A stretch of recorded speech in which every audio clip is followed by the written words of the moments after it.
looks like Harry and Meghan are in the money. That's right, definitely in the money. In fact, some might say the people behind who gave them the money were stupid in the first place. As ever, let me explain. Hi, good morning, how are you? Nice to see you. Lovely, thank you so much for joining me today. Now, this is a big story indeed, but also can I just quickly thank you for your support about the story regarding one of our much loved stars over here in the United Kingdom, a man who's been making hits since the late 1950s. Yes, can you believe it? Sir Cliff Richard. The story that he got embroiled in earlier this week regarding Fat Elvis.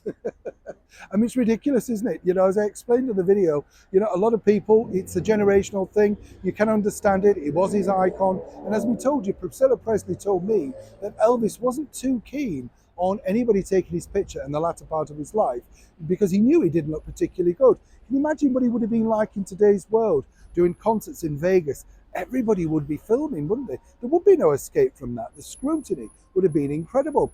It's a little bit like this breaking royal story scrutiny, you know, because earlier this year, when Harry and Meghan, or should I say Meghan Markle, got fired from the world of podcasting because, quite frankly, nobody was tuning in, Spotify decided, of course, to come out fighting, calling them grifters, calling them unsuccessful and not necessarily audio stars. Tricky, as you can imagine.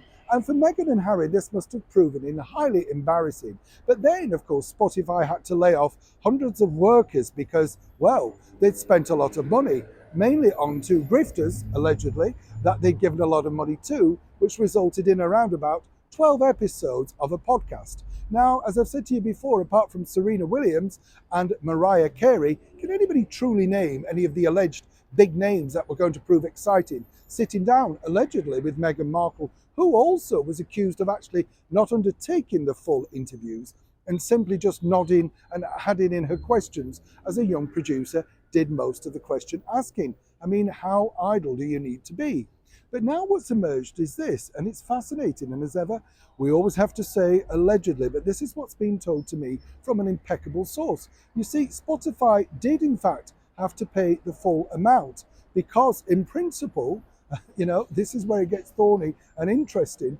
Meghan and Harry did deliver the product. It was Spotify's option not to continue with said podcast. Now, this is a podcast that amazingly won one or two awards. I know. Yes, I know. I think one of them was the Gracie Award. I mean, you know, I've told you before, people give out awards just to get publicity. Clearly, this was the case with Meghan and Harry. Now, we also pointed out that Spotify would have continued with Harry and Meghan. They were quite keen on this idea, as long as Prince Harry was part of the package. He apparently didn't want to be part of the package because this was Meghan's domain. This was the thing that she excelled in, even though Spotify decided that they clearly didn't think she'd excelled in it at all. But for them, as people are trying to write them off cash-wise and not necessarily cash flow rich, well, they do have quite a bit of money now from Spotify. And more importantly, a lot of people will be looking to see whether Prince Harry or indeed Meghan Markle will snap open her purse to try and salvage the problems that are now clearly engulfing another Harry and Meghan project, the Invictus Games. Apparently there are money problems, and no doubt they will need some heavy donations. And as Harry and Meghan are always clear to point out, they run towards trouble. How about getting your trainers on and running towards helping out the Invictus Games? All thanks, of course, to Spotify. Neil Sean in the very heart of London.